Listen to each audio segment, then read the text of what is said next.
Selamat pagi, Om Swastiastu, Namo Buddhaya, salam kebajikan. Selamat pagi semuanya. Hari ini kita akan membahas, di pertemuan ini kita akan membahas terkait personal health record. Ya. Namun sebelumnya mungkin saya sampaikan dulu terkait deskripsi ya, dari mata kuliah Informatika Medik 1 ini. Jadi ini mata kuliah ini adalah mata kuliah yang mana nanti kita akan belajar tentang definisi tentang konsep informatika kesehatan, ya. Kemudian sistem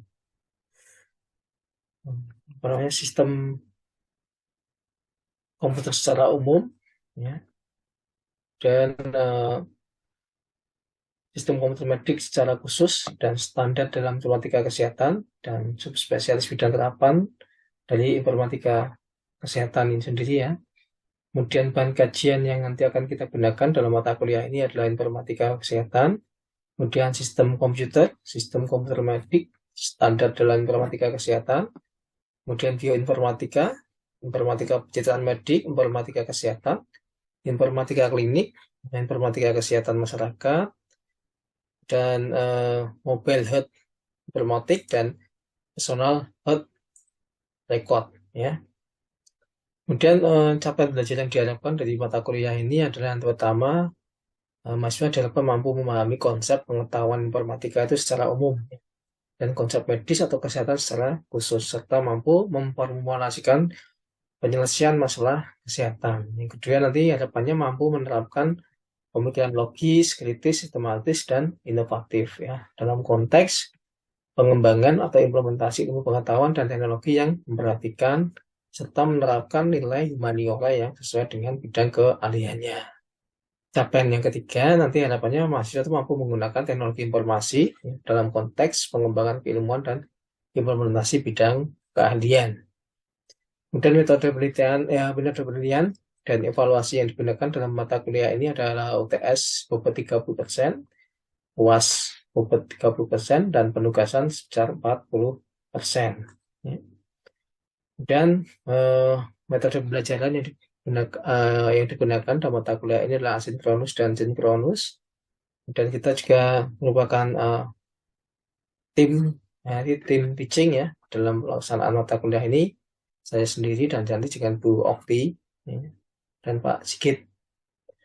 Kemudian media belajar yang kita gunakan, kita menggunakan media Zoom dan LMS kampus kita Siato, ya.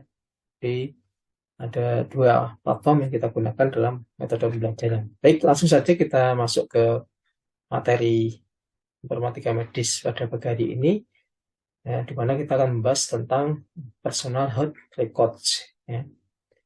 Jadi apa sih sebenarnya yang dimaksud dengan personal health record itu? Jadi menurut AHIMA, ya, yang dimaksud dengan PHR atau personal health record itu adalah satu sumber informasi kesehatan elektronik, ya, yang mana tersedia secara umum, secara universal, ya, di seumur hidup, yang dibutuhkan oleh individu untuk membuat keputusan kesehatan.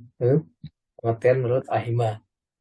Kemudian menurut Kemenkes, yang dimaksud dengan PHR itu sendiri adalah satu catatan kesehatan individu, ya, yang berbasis internet, di mana si pasien dapat melakukan akses, ya, dan mengkoordinasikan informasi kesehatannya itu selama masa hidup mereka dengan penyedia layanan kesehatan. Ini menurut Kemenkes RI. Dengan menurut Bank Indonesia, yang dimaksud dengan PSR itu adalah satu aplikasi elektronik pribadi yang aman dan rahasia, ya, yang mana memungkinkan si pasien untuk melakukan akses dan pengelolaan serta membagikan informasi kesehatan pribadinya. Itu menurut Bank Indonesia. Jadi secara umum barangkali bisa digarisbawahi yang dimaksud dengan PSR itu adalah satu aplikasi eh, kesehatan, ya, yang berbasis internet elektronik yang sifat pribadi, ya, yang dimana di situ sangat mungkin bagi si pasien dalam melakukan akses dan pengelolaan informasi kesehatan si pasien atau konsumen itu sendiri. Ya, itu saya bisa disimpulkan biasa adalah itu. Kemudian ada beberapa informasi dasar yang harus disimpan di dalam personal health record itu. Yang pertama adalah informasi terkait dengan kunjungan si pasien atau si pengguna PHR itu ke ahli kesehatan profesional atau ke layanan kesehatan. Jadi ke rekod ya kunjungan-kunjungan yang sudah dilakukan itu. Kemudian ada catatan alergi yang pernah dirawat, riwayat alergi yang pernah dialami oleh pasien. Ya ini juga harus ada di PHR, semua di PHR. Kemudian ada catatan sejarah keluarganya, orang tuanya, ya sejarah kesehatan keluarganya. Ya. Kemudian juga ada imunisasi yang pernah diterima atau pernah diberikan kepada si pengguna atau si pasien di pengguna personal health record tadi ya. Kemudian juga ada informasi terkait dengan kondisi-kondisi atau penyakit-penyakit tertentu yang pernah dialami oleh si.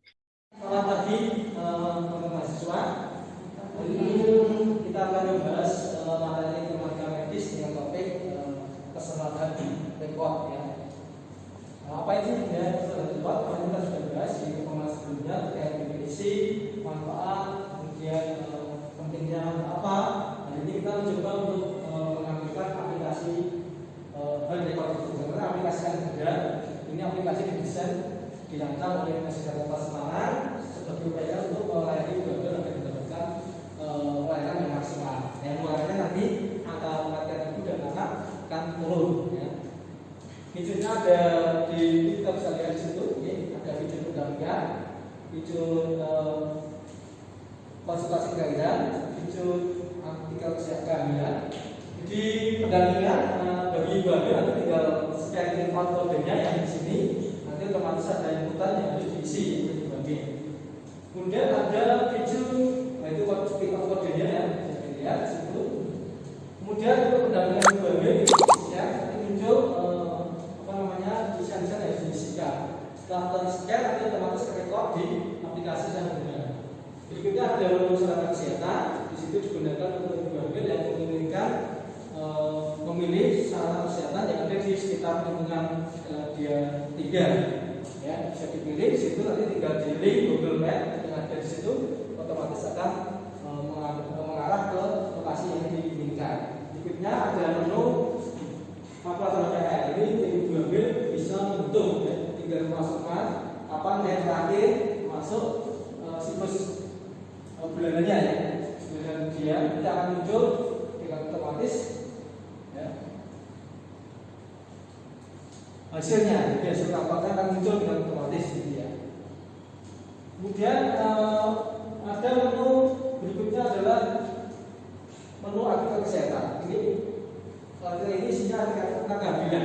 Jadi ibu bisa memilih nanti di sana kira-kira ada artikel terkait tips bagaimana merawat anak, bagaimana menghadapi persalinan. Ya, ini diupdate oleh Dinas Kesehatan Kota Semarang. Kemudian ada informasi umum, di situ ada ambulan, ada konsul dokter, ya, ada puskesmas dan sebagainya. Dan di sini ada lapor humil, ini digunakan untuk warga atau kader ya, yang di lingkungannya ada ibu hamil yang tidak memiliki HP atau tidak memiliki smartphone. Ya. Jadi nanti bisa dibantu oleh kader atau ibu atau warga di sekitarnya untuk bisa melaporkan ke aplikasi ini. Nanti Dinas Kesehatan akan respon, ya, melakukan pendampingan dan sebagainya. Ya, kemudian ada menu panggilan ambulan. Ini bila mana suatu waktu terjadi ibu hamil merasakan ingin melakukan persalinan, nanti bisa melakukan panggilan ambulan juga. Ya, ini tinggal diklik menunya, nanti sudah muncul nomor HP yang bisa dihubungi. Ini ambulan masih akan menjemput si ibu hamil. Ya. Ini ada screening itu isian ya terkait pertanyaan dari kondisi ibu hamil supaya nanti bisa didapatkan data terkait kondisi ibu hamil yang terbaru ya, nanti di rekod di situ akan dilihat histori nilai kondisi ibu hamilnya. Itu aplikasi personal health record yang ada yang satunya aplikasi yang mudah. Sekarang ini sudah diimplementasikan oleh Dinas Kesehatan Kota Semarang di wilayah Kota Semarang. Barangkali ada pertanyaan dari mahasiswa? Saya tanya. Silakan Sister. Terima kasih untuk kesempatannya. Jadi bagaimana penerapan atau implementasi aplikasi Sayang Bunda ini apakah sudah maksimal? Terima kasih Sister. Ya memang aplikasi Sang Budaya ini di launching sekitar tahun 2020 ya. Sampai saat ini memang implementasinya belum optimal. Jadi kebetulan saya juga melakukan penelitian terkait aplikasi Sang Budaya ini. Di sana ternyata kendala yang dihadapi yang pertama adalah tingkat kompetensi pengetahuan ibu hamil yang masih rendah ya, terkait dengan pengetahuan kompetensi komputer. Jadi mereka kadang enggan menggunakan itu, repot gitu ya, dan sebagainya. Nah, itu salah satu kendala. Nah, mereka lebih suka menggunakan WA. Nah, itu yang menjadi masalah. Di samping sinyal apa namanya sinyal internet di lokasi ibu hamil yang tidak memadai, tidak mendukung, itu juga menghambat implementasi aplikasi ibu hamil ini secara optimal. Jadi ini PR bagi Dinas Kesehatan Kota Semarang. Ada yang lain? Pertanyaan? Silakan. Saya ingin bertanya berdasarkan penjelasan tadi. Jadi kira-kira kiat apa yang dilakukan Dinas Kesehatan Kota Semarang dalam rangka memaksimalkan aplikasi ini? Oke, baik. Ada bagus, ada ya. Jadi mungkin satu PR yang bisa dilakukan oleh dinas yang pertama dengan memaksimalkan SDM yang ada di dinas ya. Mereka bisa meminta kader yang ada di puskesmas ya, nakes ada di puskesmas yang biasanya melakukan pendampingan di posyandu agar bisa memberikan edukasi terkait aplikasi Sang Budaya ini supaya bisa diimplementasikan secara optimal. Yang kedua, memang dinas kesehatan perlu membuat modul atau tutorial kepanduan bagaimana cara mengaplikasikan, mengunduh, mengoperasikannya seperti apa. Karena selama ini memang belum ada. Jadi ini apa namanya PR dinas supaya aplikasi ini bisa optimal. Ada yang lain?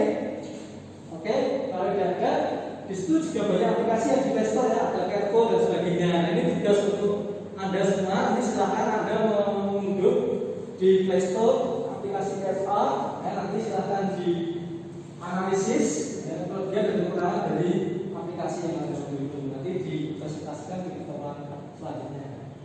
Kalau tidak ada pertanyaan, mungkin saya akhiri pertemuan